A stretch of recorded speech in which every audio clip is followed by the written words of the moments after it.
You're listening to The Ununited State of the World with Francis, Jay, and Monique, only on LA Talk Radio.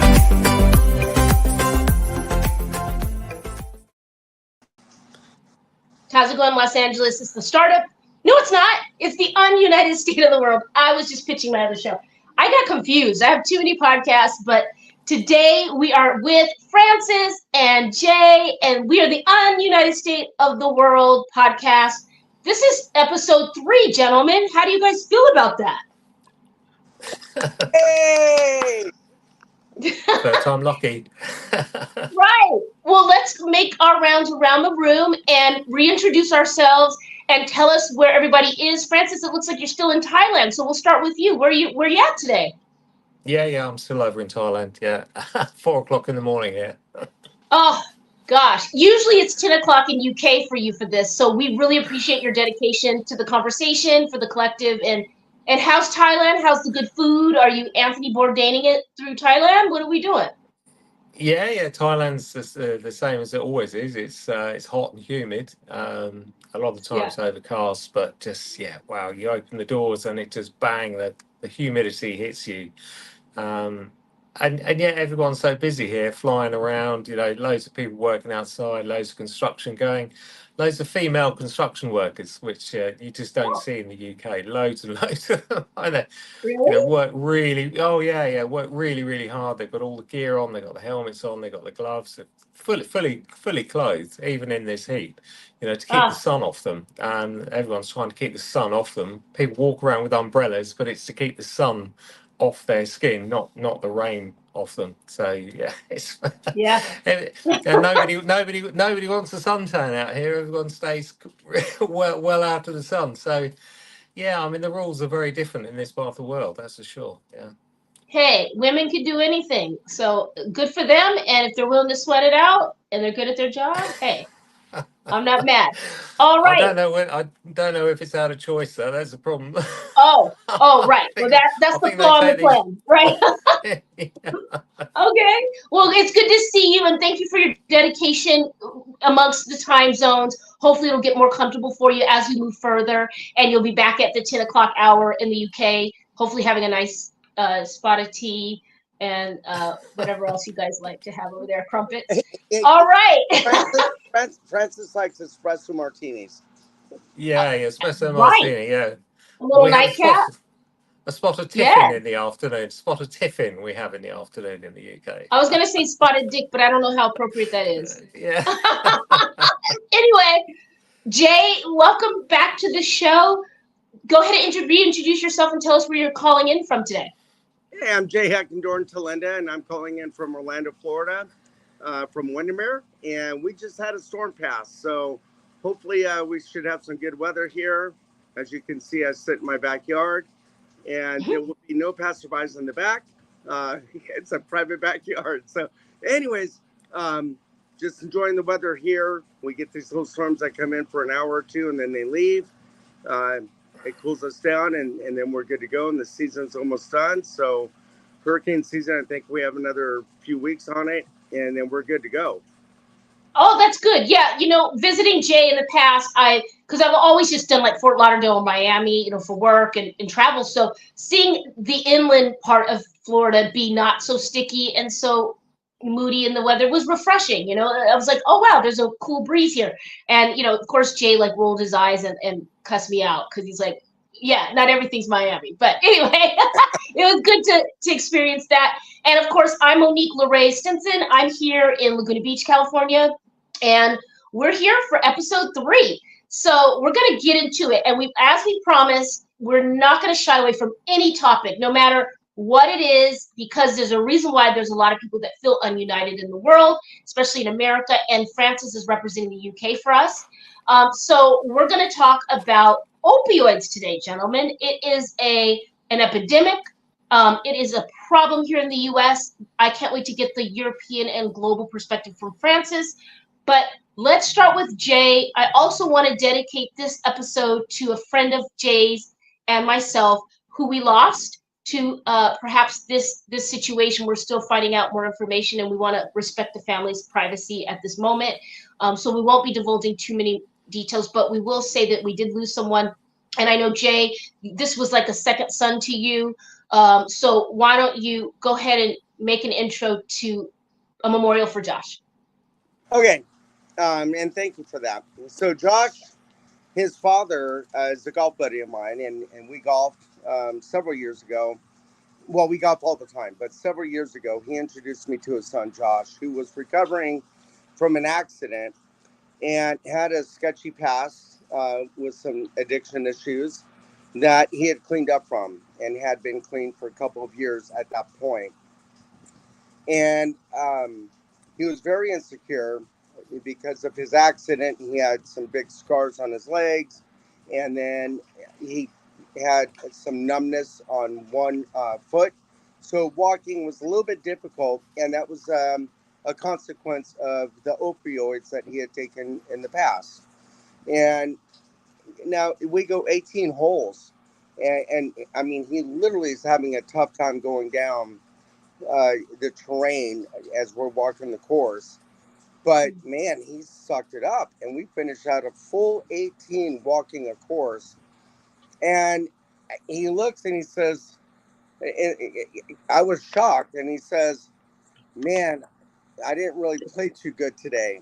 And I said, "I don't care how good you played. I'm just proud of you for making 18 holes, man. That's literally that's about 6,200 feet, and that's good. You made it over a mile." And I gave him a bunch of handyman work, and he actually moved into my home for several months and began dating my sister and moved in with her. And unfortunately, they had a breakup, and apparently he kind of went back to his ways, and that raises an issue because I grew up in the inner city as a child. I grew up in the inner city of Los Angeles, and it was full of gangs. And the gangs make money off many ways, but one of the most lucrative ways is through drug cartels.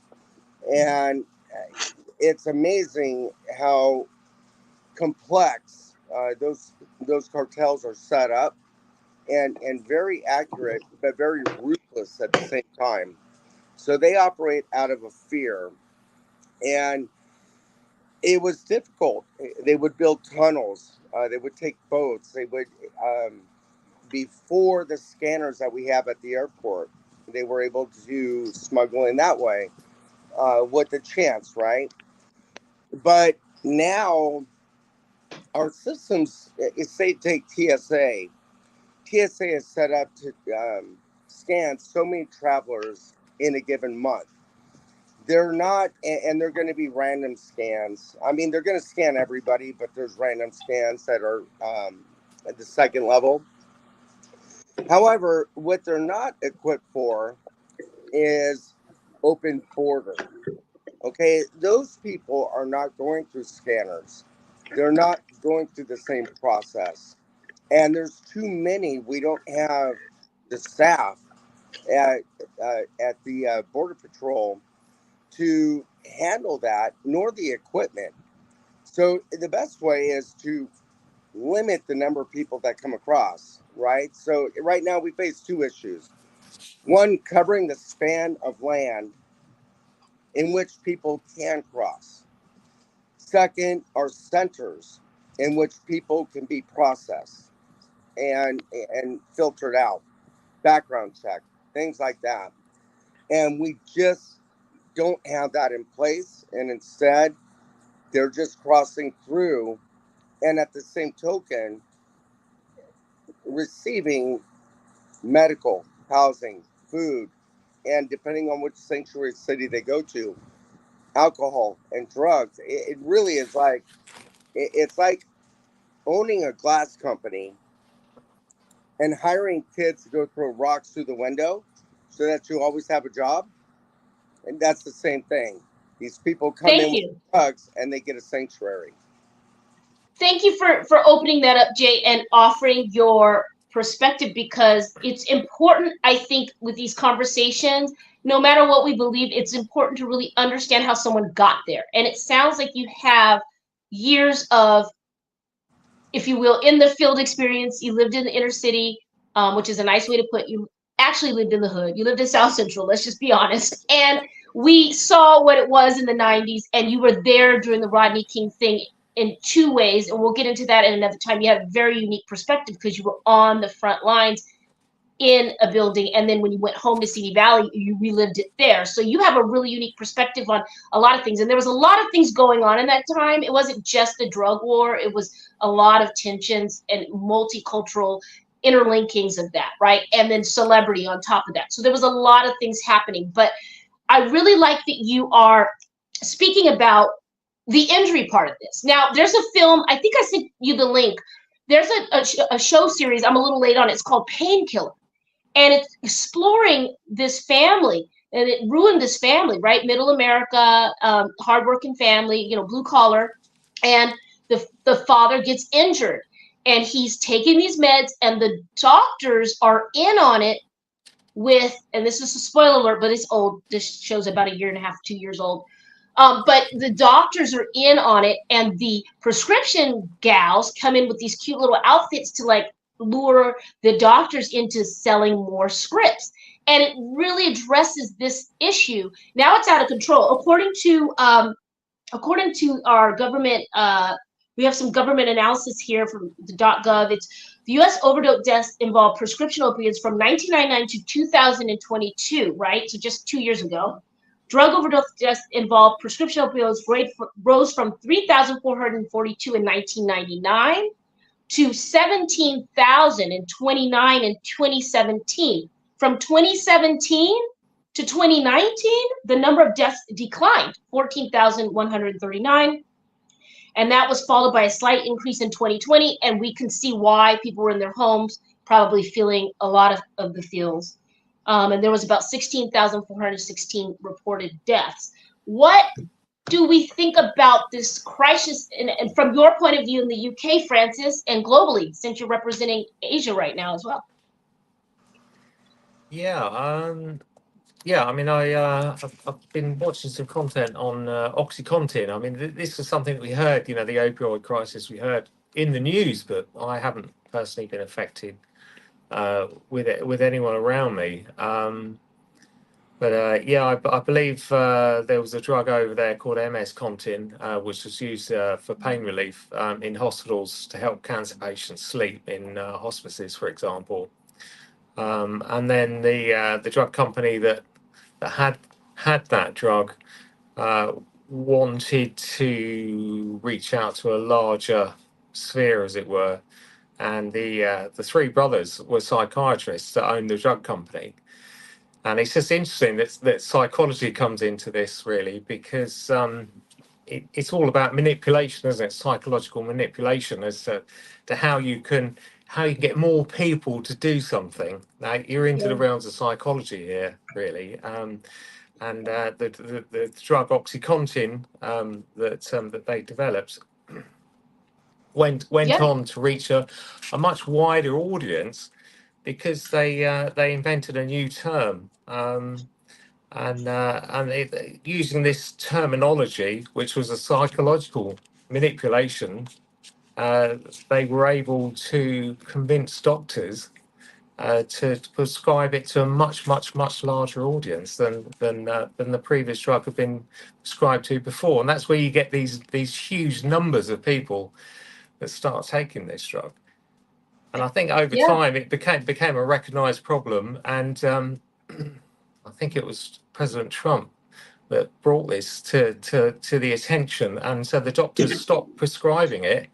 And as a result of people that were hooked on it, that then no longer got their prescription, they then turned to fentanyl, which on the black market, as you were picking up this drug fentanyl, which fed their addiction. So they were already addicted to a drug which had been prescribed by them. The doctors refused to prescribe these drugs to them anymore. So they then go out and pick up something on the black market, which will do a very similar thing, although it was, I think, a lot more addictive as well. So, and then you go on to this drug called Trank, which hit the headlines over here as well, where where it's cut with an animal sedative. So you're putting something into your body which might have been put into a horse or a dog or some sort of huge animal, and it just turns you into a zombie. This is where you got these pictures of people standing on their feet with their upper bodies sort of haunched over, and they're just paralyzed. And you start getting this flesh-eating side effect as well. The whole thing's just horrific, isn't it? I mean, it's just how it could be happening in this day and age is kind of beyond you, really. What do you Yeah, think? yeah. No, and you're speaking of the Stackler family, and that's what the show Painkiller addresses. I want to go full screen on Jay. Jay, give us some more ideas of what you're thinking can be done about this.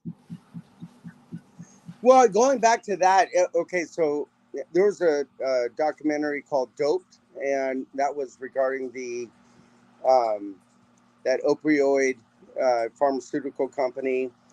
And it was interesting, as Francis mentioned, so the FDA came in and started to squelch it down, and then they changed the terminology, just a couple of words, and then what they did is then they started increasing the milligrams, right? Because if you're an addict, 1 is 2, but 2 is better, right?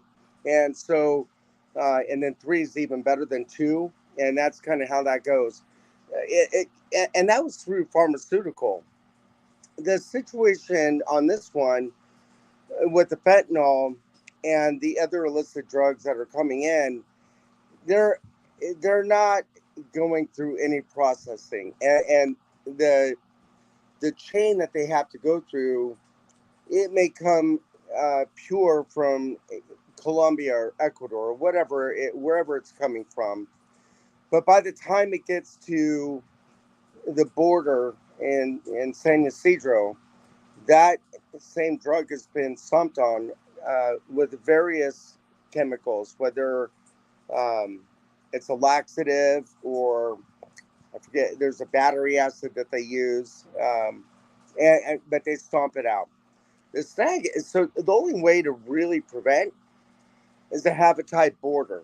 If you go to almost any other country, especially throughout Europe, you are going to pass through. You cannot just walk through. That is near impossible, except for boats that are coming in. But in which case, those are easy to catch.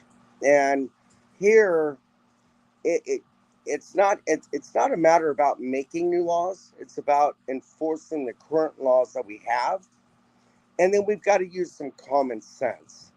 Okay, so it is not discrimination.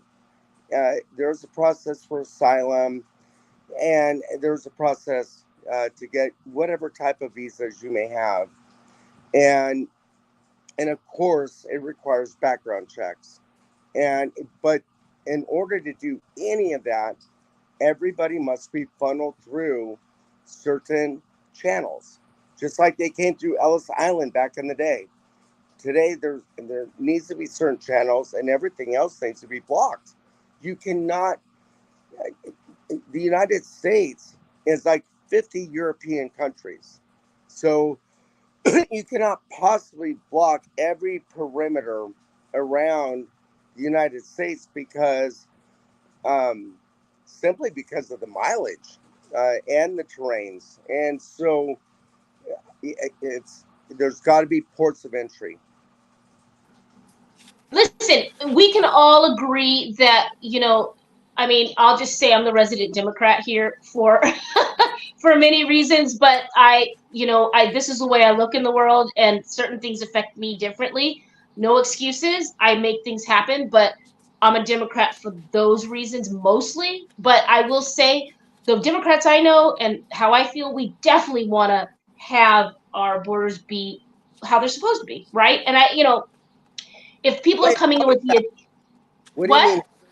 What do you mean by how they're supposed to be, and how do you explain San Francisco's policies regarding dishing out drugs and alcohol to the homeless people and forcing business owners to dedicate hotels to. Yeah. No, listen, that's another, because it kind of has prongs, right? So it goes to the next issue. And we are going to do a show on homelessness and all of that. But I'll just say, of course, nobody wants the borders wide open. I just think there's this false narrative that's put out there that if you're a Democrat, you want your border. Of course I fucking don't. I pay my taxes. I'm a single woman here living by myself with my dog. Of course I want my shit to be safe. Like, I'm not an idiot. Like, that just goes without saying. So the fact that people would say, "Oh, because you're a Democrat, you don't want that," it's kind of like, this is a non-issue. Like, we all pay our taxes and we agree we want to go. When I go to London, I go through the proper channels. Same difference. So you and I agree on that. How Well, we get there? wait. So what's the difference? So how come when Biden came in, how come the wall stopped? How come Texas? Okay, first of all, I saw the wall, and it was a fence. It wasn't a wall. I went there during when it was happening. I went there in 2020, and it was not a wall. Okay, so your tax dollars did not build a whole wall. And first of all, we have technology, so using a wall instead of using technology is like using the phone book instead of Google. It makes no sense, and you spend more money and time doing that. Use technology and be smart. Because there is a wall and the steel beams are over 20 feet high. So what do you mean there's not a wall? I have footage. I went to the border in 2020 for the pandemic project, and I took video and photo, and I think I did a live to show people that it was not AI, it was real. And, I just saw a different part of it. Maybe they ran out of money on this end of it. I didn't see a wall. But my point is, yes, we all want borders that are safe. Everybody that pays their taxes and abides by the law with common sense, it kind of just goes without saying. So people like saying we don't want that. How we handle the people is why we might be a little different. I want us to handle people in a way that I would want to be handled. If I'm a woman with my children coming from another country looking for amnesty and help, hopefully we can provide that without not taking care of our citizens. So we agree on that. But the opioid thing, guys, did you guys know the Sackler family, who created, and it was the nephew, I believe, in the film, we're watching Painkiller, and some of it's been changed, right, for audience appreciation and for entertainment. But did you know that they created this drug and they said, where can I meet you between pain and pleasure? That's where we need to sit. Can you imagine the mastermind, the cruelty, the inhumanity to just market something that would get someone hooked to avoid pain? Because we're humans, we want to avoid pain, we want to avoid problems, we like to avoid stuff that hurts us, right? That's just basic psychology. But to meet someone where they need the help and they don't need the help, but they like the pleasure, it's a sick thing. Let's go full screen on Francis. That's a sick thing, Francis. What do you think? Yeah, one of many in life. Yes, it's a sick thing. Yeah. So I think I might have mentioned before that a friend of mine was a GP here in the UK, general practitioner. So that's just your average family doctor that you go and see when you've got an ailment. And she had 80% of her clients, customers, whatever you like to call them, the people on her books, her patients, I suppose, 80% in the end were going to see her with depression. They were depressed and they just wanted her to do something to make their life more enjoyable, more bearable. I'm not quite sure what the word is really that you're looking for, but it actually got her down in the end to the point where she actually gave the general practitioner practice up, because it was getting her down that she was spending 80% of her day dishing out pills, happy pills, if you like, to people that were just unhappy with their life in general. Maybe they felt they deserved a better partner or a partner or a better home or a better job or more holidays, or they wish they looked a little bit better. So, yeah, I mean, I don't think we've experienced an opioid crisis over here. I mean, we're an island nation, so you'd think it we wouldn't really suffer with border issues, although we are now with illegal immigrants coming over. So I guess if you're not in control of your borders, you're not really in control of your country, are you? Because all sorts of things can infiltrate your nation, and just add huge additional problems to the problems that you already have in society, managing your population and people's hopes, dreams, desires, expectations, etc. on a daily basis. But yeah, no, you're right. I mean, it's an appalling thing. And they were psychiatrists. I go back to that. The three brothers were psychiatrists, and they invented a new terminology which more people could then associate with in order to give their drugs more mass appeal. And I go back to its psychological manipulation of people. Yeah, it's And I criminal. think, well, It's yeah, criminal, but right? It's about well, intention and ethics, right? If you yeah, know, no, yeah, yeah. you know I, this is dangerous and you want to get it right to the pain relieving point and right to the addiction point, yeah, you're part of the problem. It's intentional, and I think it's what is it called, Jay? It's malpractice, malintent, There, what do we call that? well, there's definitely malpractice, but uh, as far as like the drugs go, that's maliciousness, right? We I mean, can't see you, Jay. We want to see you. what do you mean? There you are. Say it again, please. So your question on it, there's malpractice, which is um, when you don't practice correctly, right? You misdiagnose or you diagnose for a certain intent that is not for the benefit of the patient. Okay, that would be malpractice. In this case, there's many more other issues that go on with that.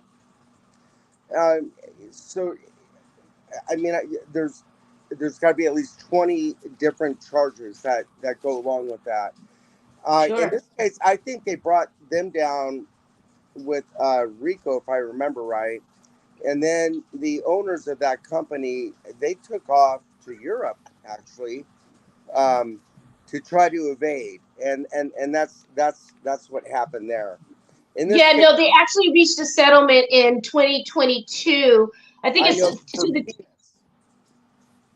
to the tune of 6 billion. They made a settlement, but you know what? It's not. You can't go. The fact that you have the brass to go, we're going to do this, and we know we're going to get away with it because we're greasing everybody's palm. Everybody's in on it. We're not going to go to jail. We have enough money to play God and Gandhi and just do it is the sick part. I don't give an F if I hurt people and families. Those are the real.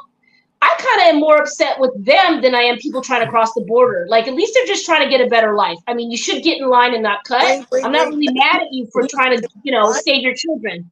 Monique, what you're missing on this part is this. What am I missing? Who's in that line trying to get across the border? Number one. Number two, what is the difference between the opioid company and the drug cartels that are sending people through? So I'm missing. You want me to answer that? Well, I don't ask a question rhetorically, of course.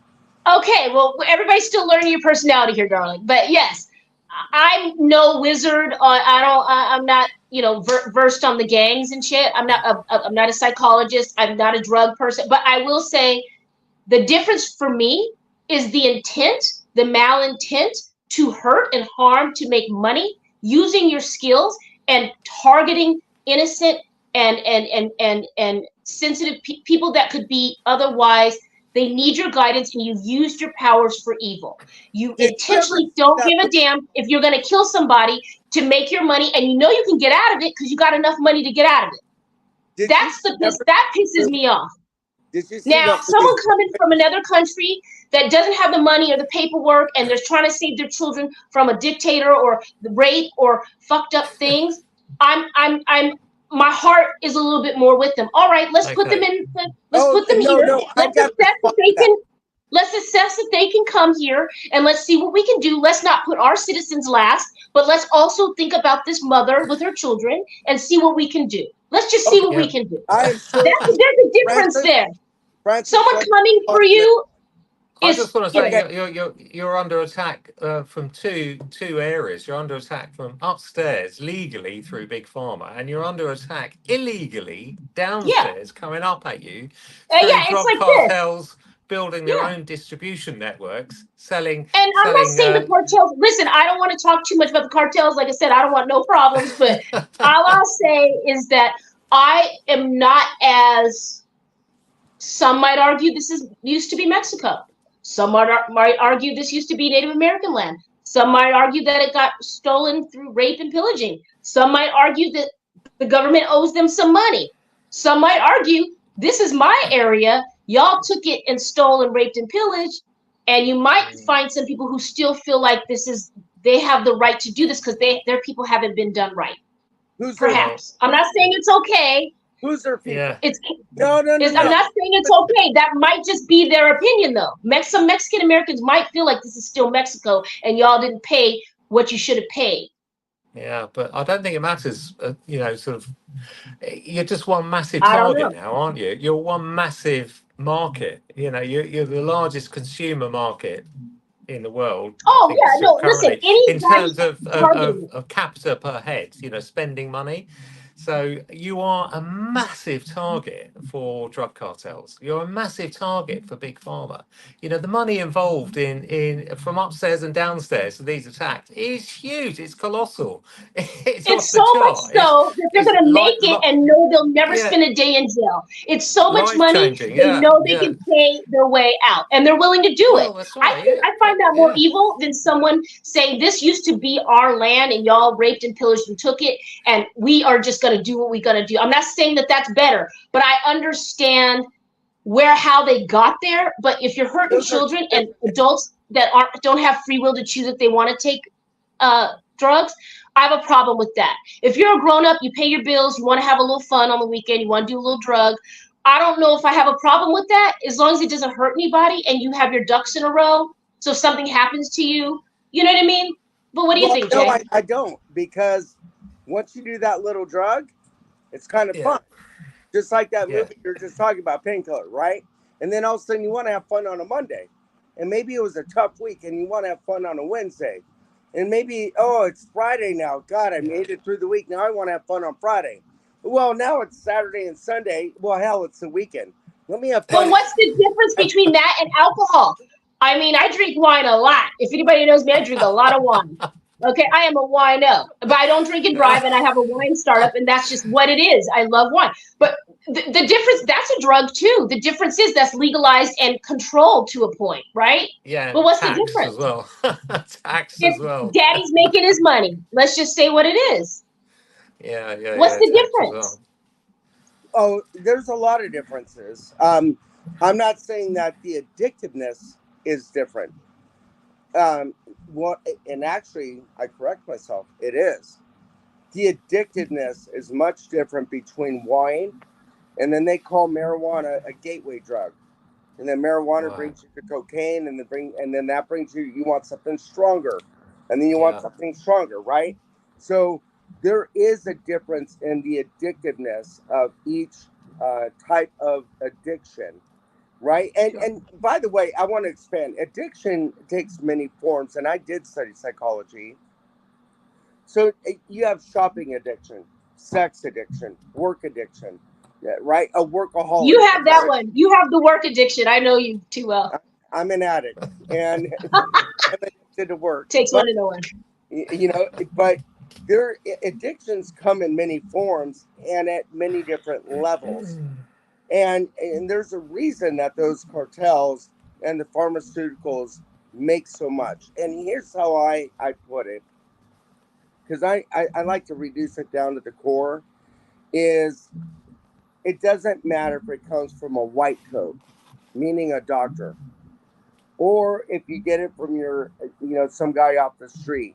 The only difference is one supposedly has been filtered through the FDA, the other has not.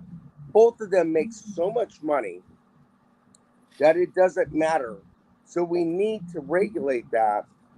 Now, when it's coming from out of country, if it's going through the pharmaceutical, there's only two roads. The roads are it goes through the pharmaceuticals or it's going through the borders. That's how that works. It really is that simple. So if you want pharmaceuticals, well, that's called regulatory. If you want to control the cartel part, where it's coming in the second row, because they're both equally the same, well, then you got to control the border. Okay? It's not about Native people saying, oh, this was my land. Well, I'm just saying it's a complicated issue, and a lot of people, like Native Americans, when you turn 18, they get something from the government because they came to an agreement that we did your people wrong and you guys are paid. So they're clear, unless they have another issue. Now, with Black Americans, that's another topic for another day. We want our piece of what it is. We helped keep the East and West together on the railroad and didn't get paid what we were worth. We kept this economy together with cotton and sugar and grain, but that's another story. So I'm just saying somebody's perspective might go, I don't care about this government. You guys owe us. Some people might think that. What about the Italians and the Germans and all the That's different. That was by choice. It wasn't by raping and pillaging. You went through Ellis Island with your paperwork and you paid to come. If you were stolen, raped, or pillaged, you didn't have a choice in the matter. So it's a different conversation. With the open borders, how many times have women... It wasn't an open border. No, I'm saying right now, how many times with these open borders have you seen in the news every single day about girls getting raped or people getting beaten by people that have already been deported once, but now this is what I'm trying to say to you to answer that. Those things are not right.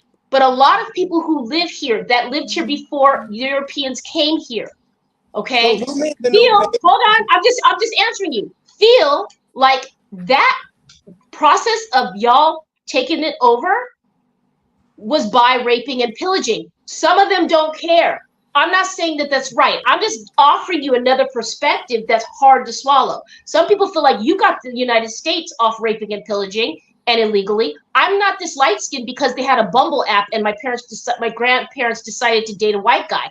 I'm this light because someone raped somebody in my bloodline. Do you get it? So there's people who feel a different way. So they don't care about your daughters getting raped. They want to make money. They're bitter.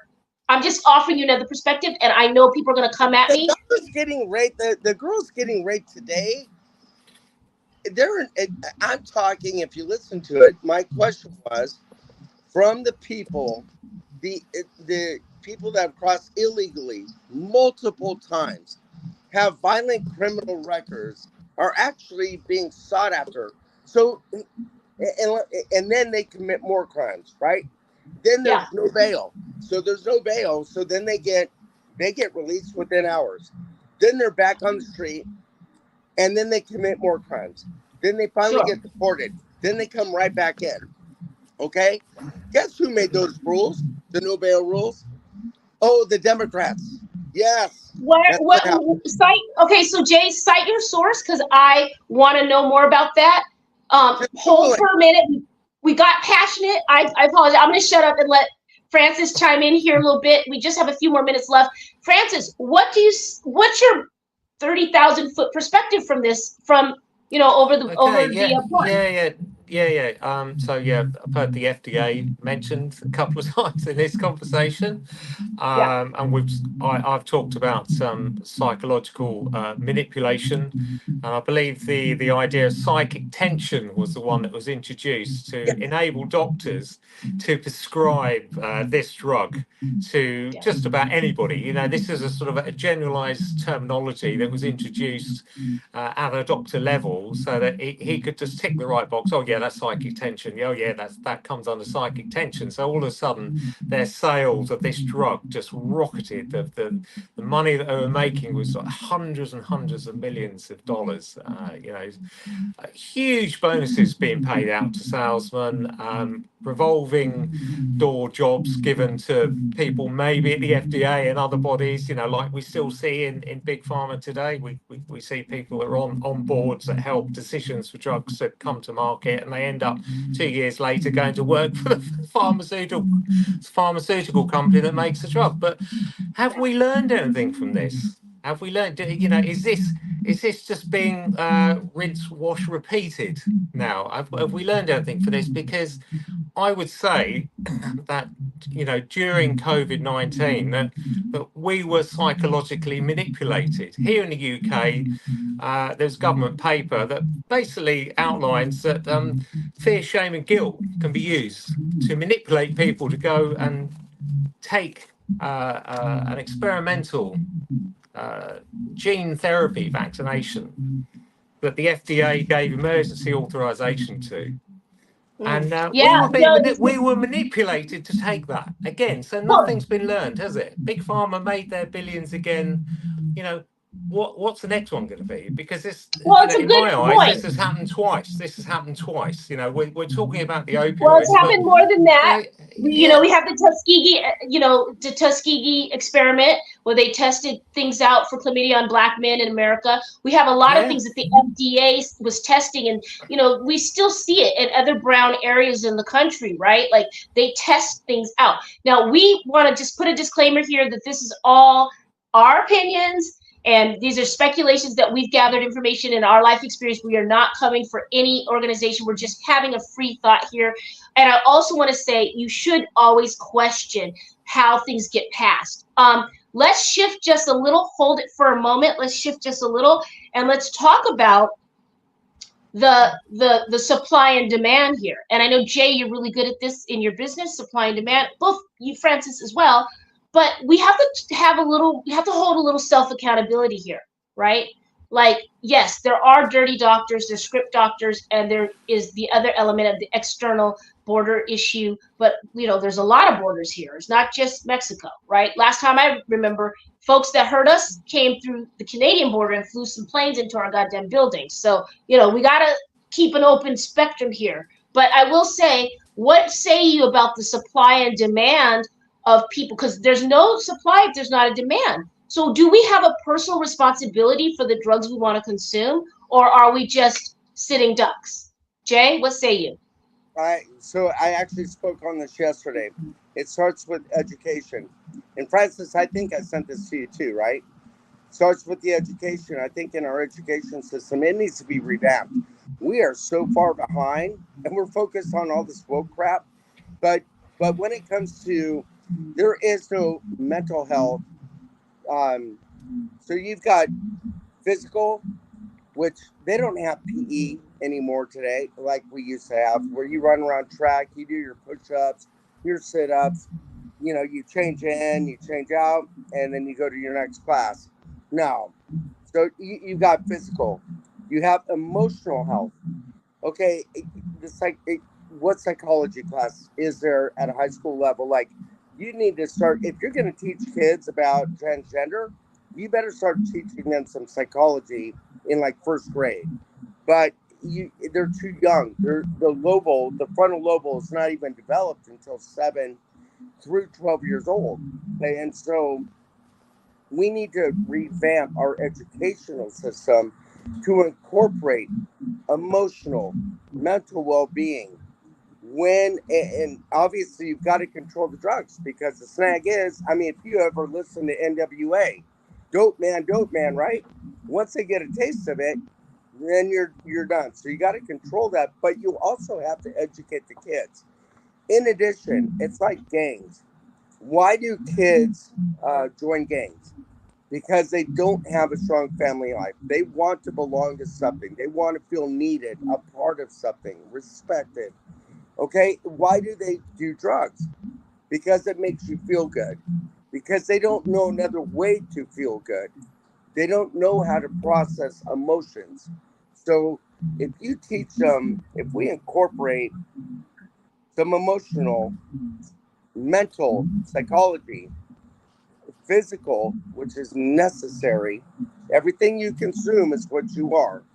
So whether you consume emotional, mental, spiritual, or physically, that is what creates and builds us. And then you don't need a drug to feel happy. You don't Well, need. that's good. No, and thank you for saying that. Now, I want to throw it to Francis for three minutes of your final thoughts on this topic, and what can we take away from your point of view? Right. Well, I think we're all being dumbed down and having our heads full of crap. And this is not coming from the drug cartels. This is not coming from downstairs. This is all coming from upstairs. This is all government directives, okay? We are being dumbed down, without a doubt. I mean, life is just full of distractions, and that's exactly how they want us to be, distracted all the time. People are more interested in the football or Love Island or whatever it is on TV that they're watching, some sort of box series or whatever, than they are in really what's going on. You know, I mean, our families have come under attack. All of these crazy ideas that are being, you know, enforced by government bodies. They're just confusing young people right from an early age. They don't know who the hell they are. You know, they're growing up in this world now, which is just full of distractions, screens, social media, this, that, the other. You know, they've got 1,000,010 thoughts going around in their head all the time. You know, when I was a child, life seemed pretty simple. But I mean, now, I mean, yeah, the teachers at school are filling our kids' heads full of rubbish, absolute rubbish. You know, they're just trying to get them to question who they are all the time, you know, and get them to believe that they're different and that they don't fit in, and that they've got an issue here, and then they build on this, and they just become this really messed up, you know, confused individual that's just thinking inwards about themselves, creating all of these mental issues. You know, no wonder we've got so many mental issues in society today. Uh, on top of everything else, yeah. I mean, you know, just why governments keep getting bigger and keep confusing the population more and more and more. It's just beyond me. I mean, you know, this is why the only reason why we've got any GDP is that governments just keep growing bigger and bigger and employing more and more people to confuse everybody more and more in their daily lives as to who they are, what they should be saying, what they should be doing.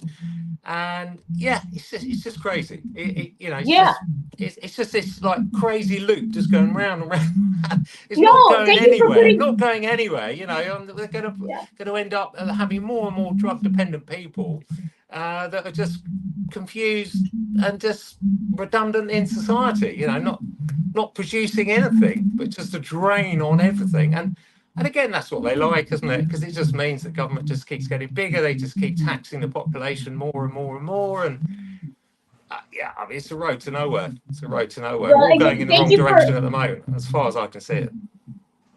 Sorry for there's a lag here. Sorry to cut you No. off, Francis. Thank you. No, thank you for you always give a really, both of you really give a good perspective. I'm going to bring it home and say, I agree to your point, Jay, and your point, Francis, to really look at, you know, what the intention is and who's benefiting, but also emotional support and spiritual support, and all of these things are important. Yes, kids go through their phases, and, you know, we'll get into the transgender thing on another show, but it's not an easy road to do that. You have to really have a lot of things in place for that to even be considered.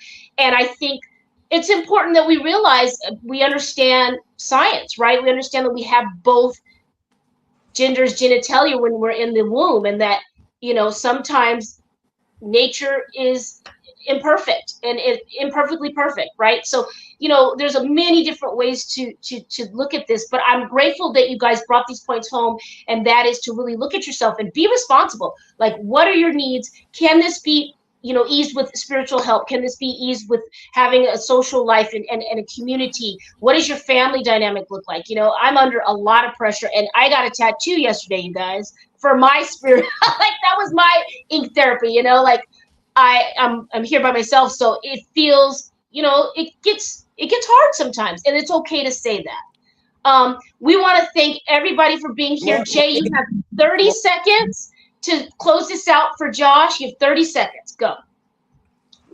I've got to take an OxyContin. I'll be right back. Hang on real quick. Oh gosh. All right. This is supposed to be the dedication part. You got 30 seconds, Jay. All right. So the dedication to Josh is he's a kindred spirit, and he was detailed and talented. He just didn't believe in himself, and And unfortunately,